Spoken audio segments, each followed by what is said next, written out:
Thanksgiving has always felt like a stage play in my family scripted smiles, forced gratitude, and silent scorekeeping behind every glance. But this year, something was different. Colder, sharper. I knew it the moment I walked through the door and saw that my name wasn't on any place card. The table was beautifully set for 11. 10 names. One missing. Mine. I stood there holding the pumpkin tart I baked from scratch, unsure where to go. My mom barely looked up. My younger brother, Ryan, was already surrounded by laughter and wine refills. I sat on a folding chair by the wall like a guest no one invited. Then, just before dessert, my mom raised her glass and said, "Let's toast to the only child who actually made us proud." The room clapped. For Ryan. I stood. My hands were shaking. "Thanks," I said, for finally saying it out loud. And I turned toward the door until I heard my father's voice. "Wait, tell them what you did." I hadn't expected a red carpet, but I also hadn't expected nothing. No greeting at the door, no hug. No, "Happy Thanksgiving, Emily."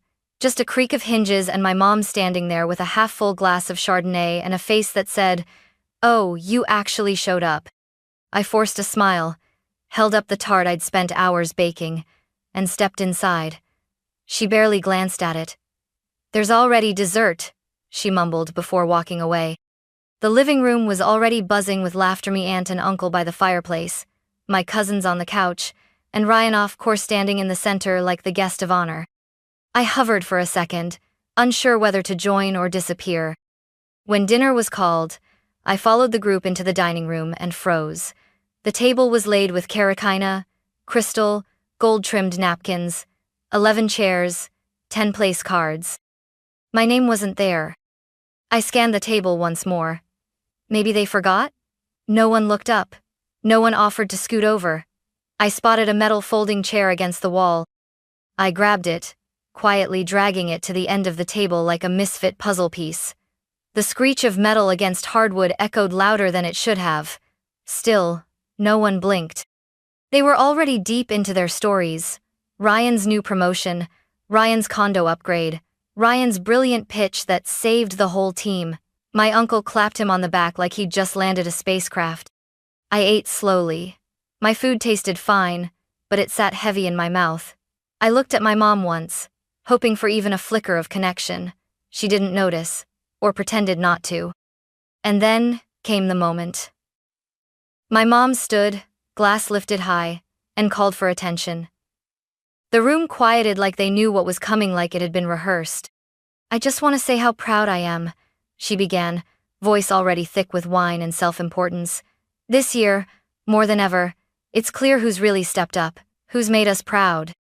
I felt it coming, the sting, the punch. "So, let's raise a glass to the only child who's actually made us proud." Every head turned to Ryan. They clapped. My fork stilled midair. My chair may as well have vanished. I wasn't part of this story. Not tonight. Not ever. I stood up slowly. My knees didn't shake, but my chest did. I looked right at her. "Thanks," I said, my voice cutting through the clapping, for finally saying it out loud. And I turned toward the door. I hadn't planned on making a scene. I just wanted to eat, say something polite, and leave before the weight in my chest turned into tears. But when my mother raised that glass and toasted Ryan like he was the family's personal miracle, something in me cracked. The silence that followed my words wasn't dramatic, it was surgical, precise, cutting through the air like a scalpel. I was halfway to the door when I heard it. Wait.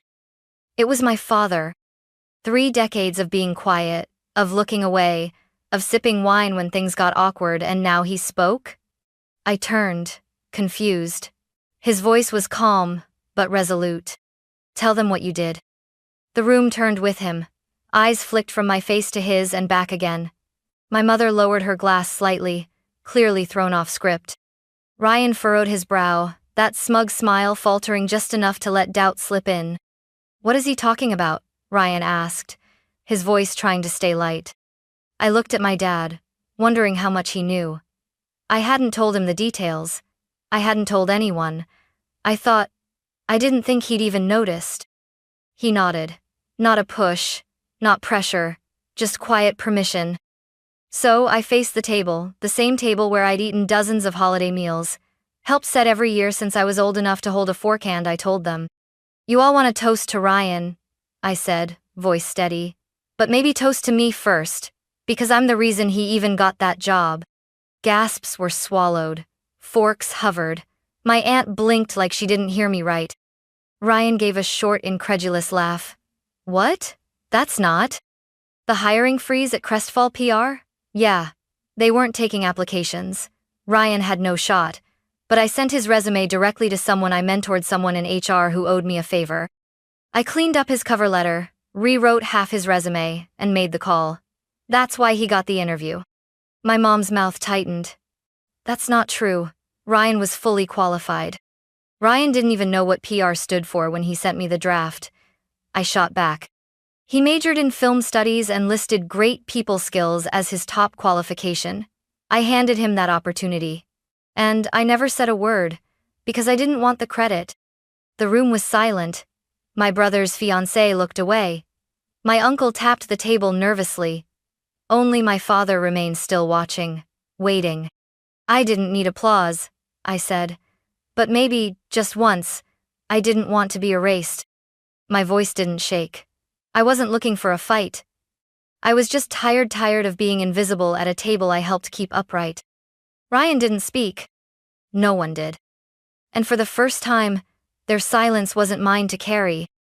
You're lying, Ryan said finally, but his voice didn't carry the confidence it usually did.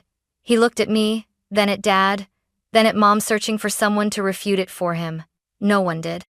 I'm not, I replied calmly. You begged me to help with your resume, remember? You said you were terrible at wording things. I didn't just fix the grammar, Ryan. I fixed your chances. Mom crossed her arms. You make everything about you, Emily. Can't you let your brother have one moment? I felt the familiar burn rise in my throat, the one I'd swallowed since I was 17. But this time, I let it speak. You mean like when I graduated college early with honors and you said, "Are you sure the ceremony's worth going to?" Or when I won the state tech scholarship and you called it a cute little computer thing? Meanwhile, Ryan finishes a 6-week online branding course and you frame the certificate. My mother's face flushed red, but not with shame, just irritation. That's not the same. No, I said, voice steady. It never is. Because Ryan's mediocrity has always been celebrated like royalty, while my success is inconvenient background noise. Ryan looked at me now with something closer to discomfort than anger.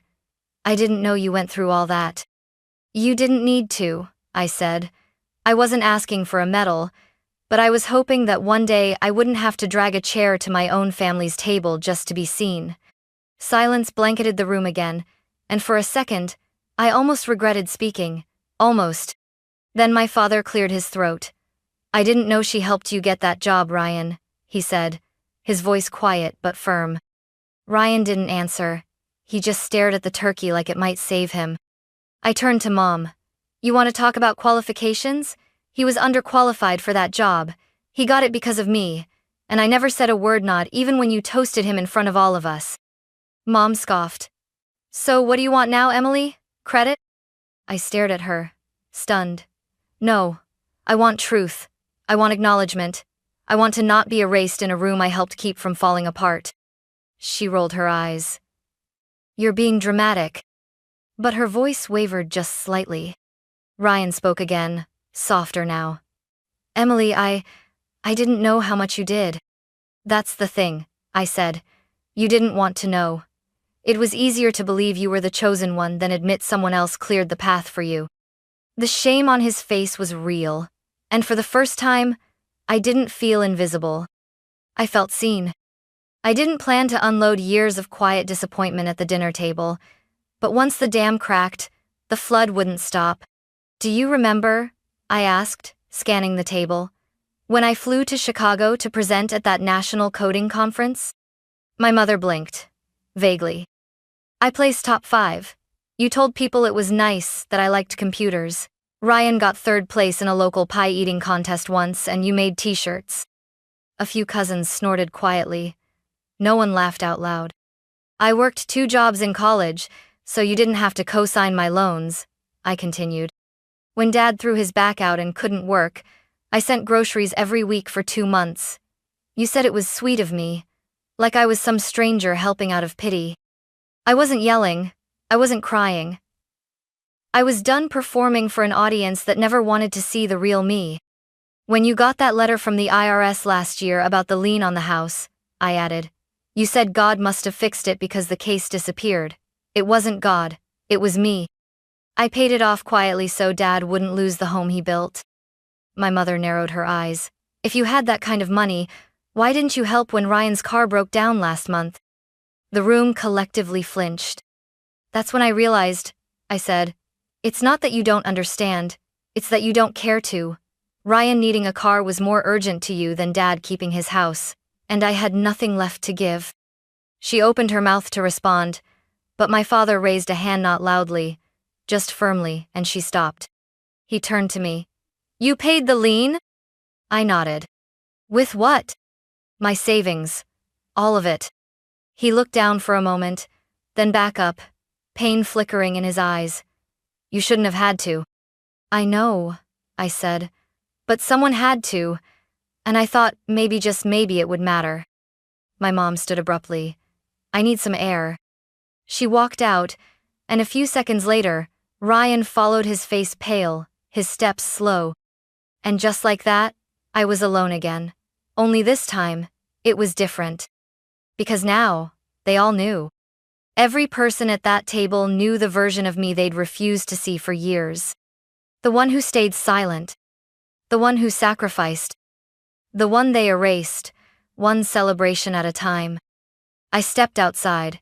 The air was sharp with November cold, but it felt cleaner than anything I'd breathed in that dining room. I was halfway down the porch when I heard my name. Emily, wait. It was Ryan. His voice wasn't cocky this time. It was smaller, hesitant. I turned to face him, the porch light casting long shadows between us. He didn't come all the way down at first, just stood there gripping the doorframe like if he let go, the truth might drag him down with it.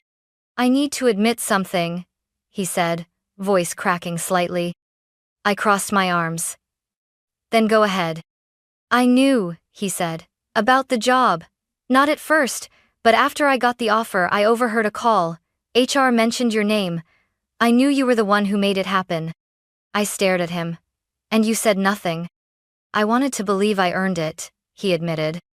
I told myself it didn't matter, that I still had to do the interview, still had to show up, but when Mom started calling me her success story, I didn't correct her. You didn't just stay silent, I said. You let her erase me, and you soaked it up like sunshine. He flinched. I saw vitriol regret flickering through that curated, always camera-ready expression. I'm not proud of it, he said, but that's not all. My stomach tensed. There's more? He finally stepped off the porch. His voice dropped to a whisper. Last year, when Dad was recovering, and you offered to help refinance the house, Mom told me not to let you. I blinked. What? She said it would be a mistake, that you'd use it to control everything. She asked me to talk you out of it. Memories surged, Ryan telling me, maybe it's better if you don't get involved, you've got enough stress. I thought he was protecting me. Turns out, he was shielding a lie. I didn't think you'd actually do it, he added quickly. I didn't think you'd spend your savings. But I did. My voice came out flat.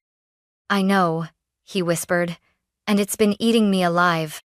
We stood in silence, surrounded by distant laughter from inside a world that suddenly felt miles away. I looked at him, not the golden boy, not the Instagram perfect brother, but the kid who used to ask me to read him stories when he couldn't sleep. Ryan, I said quietly, you were never the problem. But you let the problem grow because it benefited you. I know, he said. I'm trying to be better. I didn't forgive him. Not yet. But for the first time, he wasn't just a silhouette in Mom's spotlight. He was trying to step out of it.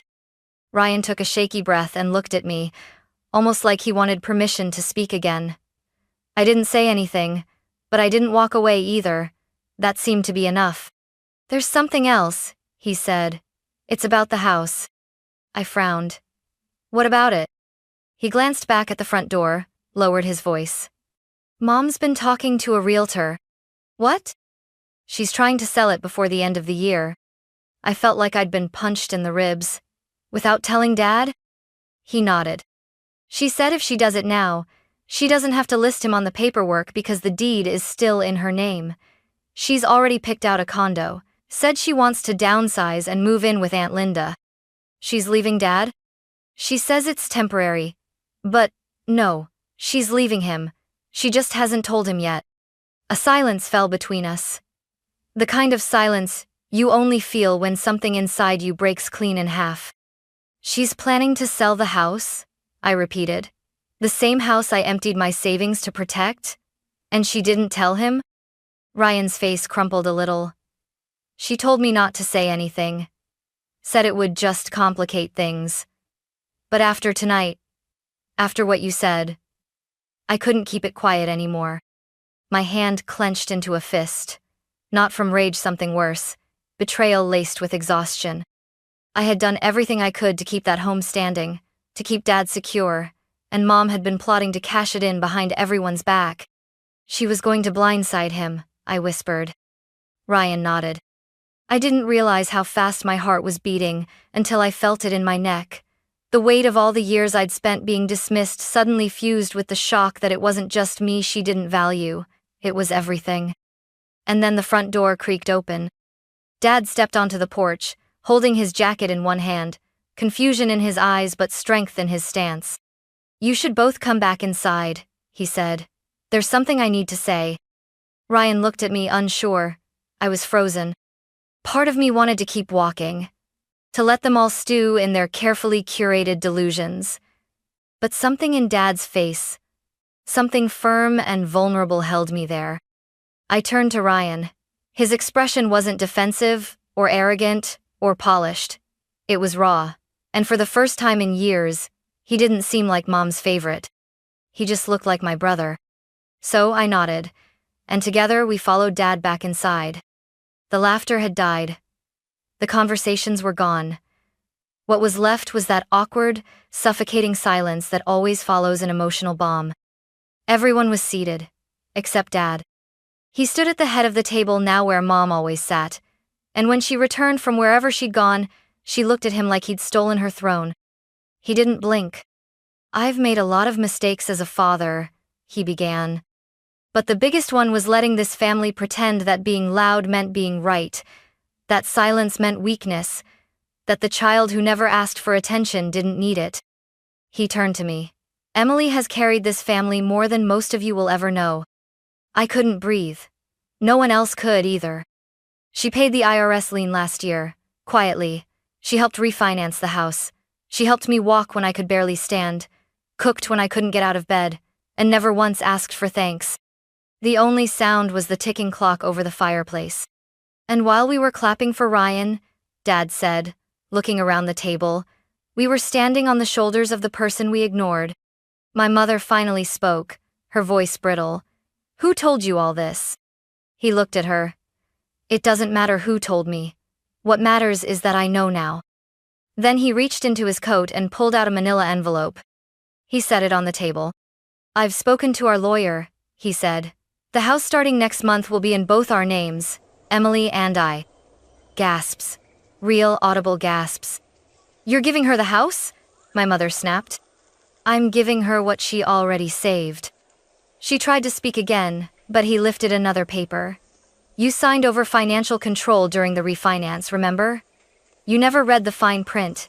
You don't have the authority to stop me. Her face turned pale. And for the first time in my life, my mother Cynthia Carson had no comeback. She sat down. Because she had nowhere else to go. The silence that followed was electric thick, sharp, alive with tension. No one moved, not even Ryan. It was as if the house itself had paused to hear what would come next. My mother sat down, but it wasn't graceful. It was the collapse of someone who'd run out of options. Dad remained standing. He looked older than he had a few minutes ago, but there was something unshakable in his posture. Not anger, not bitterness, just Conviction. You signed over the rights when we refinanced, he repeated. Because you didn't want to deal with the paperwork. Because you thought it didn't matter. But it mattered. And now Emily and I share this home legally, fully. My aunt cleared her throat, clearly trying to diffuse the moment. Well, maybe we should all just… No, Dad interrupted. This isn't something we smooth over with pie and polite excuses. Not this time.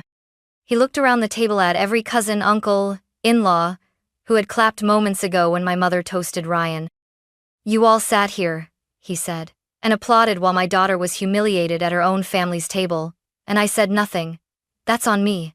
I let my silence become permission. His voice cracked then, just barely, enough to make my throat tighten.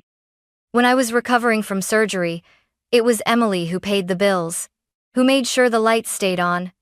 Not because she wanted recognition, but because she couldn't stand to see her family fall apart. He turned toward me. His eyes were glassy now. And I let her do it alone. I didn't trust my voice, so I just nodded. He turned back to the room. And, while I was letting her carry that weight, I watched her mother toast her brother for things Emily made possible. Ryan lowered his head. He didn't try to defend himself. He didn't need to. The guilt had already settled into his shoulders. Mom, still seated at the end of the table, scoffed quietly. This is ridiculous. Dad's head turned slowly. What's ridiculous is that you were ready to sell this house. The house Emily helped save and move in with your sister. And you didn't think I'd find out? She glared at Ryan, who didn't look back at her. I was going to tell you, she said, voice tight. You were going to surprise me with a listing agreement and a forwarding address, he snapped. You weren't downsizing. You were abandoning. The word hung in the air like a slap.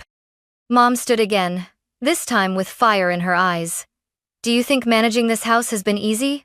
While you go to work? While you sit in silence? I've done everything. You've done everything except listen, Dad said. To me, to your daughter, to the truth. She turned to me. So what? You win now? I met her gaze. This was never about winning. I didn't want a trophy. I just wanted to not be erased. Something broke behind her eyes, but she didn't cry. She never did. She simply turned, walked out of the room again, and this time, no one followed. Dad looked at me. I know I'm late, Emily, but I'm here now. I swallowed the lump in my throat. Thank you. He nodded. You deserve to feel like this home is yours. Not because your name is on the deed, but because your heart always was. And that was it. No grand speech, no violin swell, just truth laid bare in front of everyone who needed to hear it. When I looked around the room again, no one made eye contact. They weren't ashamed of me. They were ashamed of themselves. And for once, I didn't shrink beneath their silence. I stood in it, owned it. It was no longer the silence of being ignored. It was the silence that follows a reckoning. People began to leave not long after. No more laughter, no hugs goodbye, just the rustle of coats, the clink of keys, and the heavy sound of realization hanging in the air. Even my usually nosy cousin didn't say a word. Ryan stayed behind. He helped clear the table without being asked. No phone in hand, no performative comments, just quiet movements, like he was finally learning how to show up without needing a spotlight. In the kitchen, Dad poured himself a glass of wine. Then he poured one for me. We didn't toast. We didn't need to. A few minutes later, Ryan approached me with 2 mugs of coffee, one for him, one for me. I don't know if I can fix all of this, he said, not looking up. But I want to try. Not just because I feel guilty. Okay, partly that. But mostly because I miss having a real sister. Not just the idea of one. I took the mug. We'll see, I said gently. He nodded. Fair. We didn't hug. We weren't there yet. But we weren't on opposite sides of the table anymore either. And maybe that was enough for now. When I finally stepped outside, the air had turned colder. But it didn't bother me. I looked back at the house, the porch I once entered like an outsider, the windows still glowing with light. It still looked the same, weathered, familiar, but it felt different now. Because this time, I wasn't leaving empty. This time, I had said what needed to be said. I had claimed what had always been mine, no just the house, but the right to exist in my own family's story. The next morning, I woke up in my small apartment and made breakfast like I always did. But something inside me was quieter, steadier. My phone buzzed, a text from a cousin I hadn't spoken to all night. "We were all wrong about you. I'm sorry." I stared at it for a moment, then typed back, "Don't be sorry, just be better." Then I turned the phone face down, took a bite of toast, and let the peace settle in the kind that comes not from being praised, but from finally being free.